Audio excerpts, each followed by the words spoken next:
Olá, professor de Física Newton, resolvendo as questões do vestibular CEDERJ 2024.2. Questões de Física. Deixe o seu like e inscreva-se no canal. Questão número 17. Uma bússola repousa sobre uma mesa com sua agulha apontando para o norte. Um eletroímã é ligado adicionando um campo magnético transversal no sentido oeste-leste. Nesta situação, observa-se que a agulha da bússola passa a apontar na direção nordeste, fazendo o ângulo de 45 graus com a direção sul-norte. Se a intensidade do campo aplicado pelo eletroímã for dobrada, mantendo-se a sua mesma direção e sentido, a agulha da bússola passa a fazer um ângulo θ com a direção norte, que é determinado por. Então, estas são as opções de respostas. Letra A, B, C e D. Ok. São os detalhes, né? O campo magnético transversal. Então, aqui, mesa, bússola, agulha da bússola. Ok? Bom, a bússola, estando nessa posição, representa o campo magnético terrestre também nessa posição. Então, aqui são as linhas magnético terrestre. Lembrando que a intensidade do campo magnético ela é proporcional à distância entre as linhas de campo. Então, essas aqui são as linhas do campo magnético. Ok.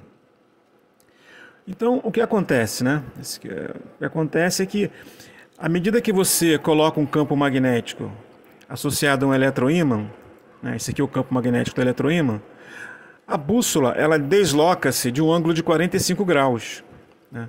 Então, esse deslocamento, aqui os dois campos magnéticos entrelaçados, representa que a intensidade do campo magnético da Terra é igual à intensidade do campo magnético do eletroímã, ok?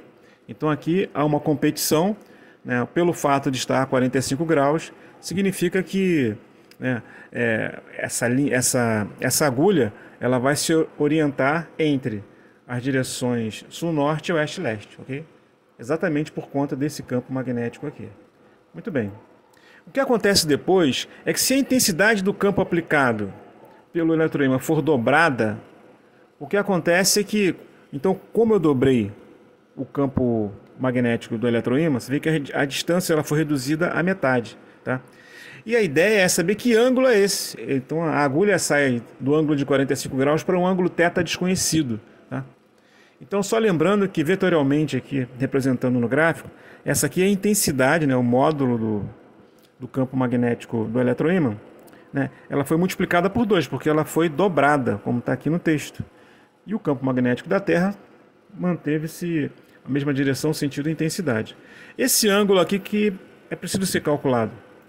Tá? Então, isso aqui é um triângulo, retângulo. Então, aqui você tem a intensidade dobrada do campo magnético do eletroímã e aqui a intensidade do campo magnético terrestre. Esse aqui é o ângulo, certo? O que a gente vai fazer é o seguinte, a gente vai calcular a tangente, certo? Porque aqui, essa daqui são possíveis respostas, né? Então, vou calcular a tangente, que é definida como sendo o cateto oposto sobre o cateto adjacente. Então, estou calculando a tangente porque o cateto oposto é 2 vezes o módulo do campo magnético do eletroímã, e o cateto adjacente, esse aqui é o oposto, né? E o cateto adjacente é o módulo do campo da Terra. Então, aqui na hipotenusa não aparecem valores, certo?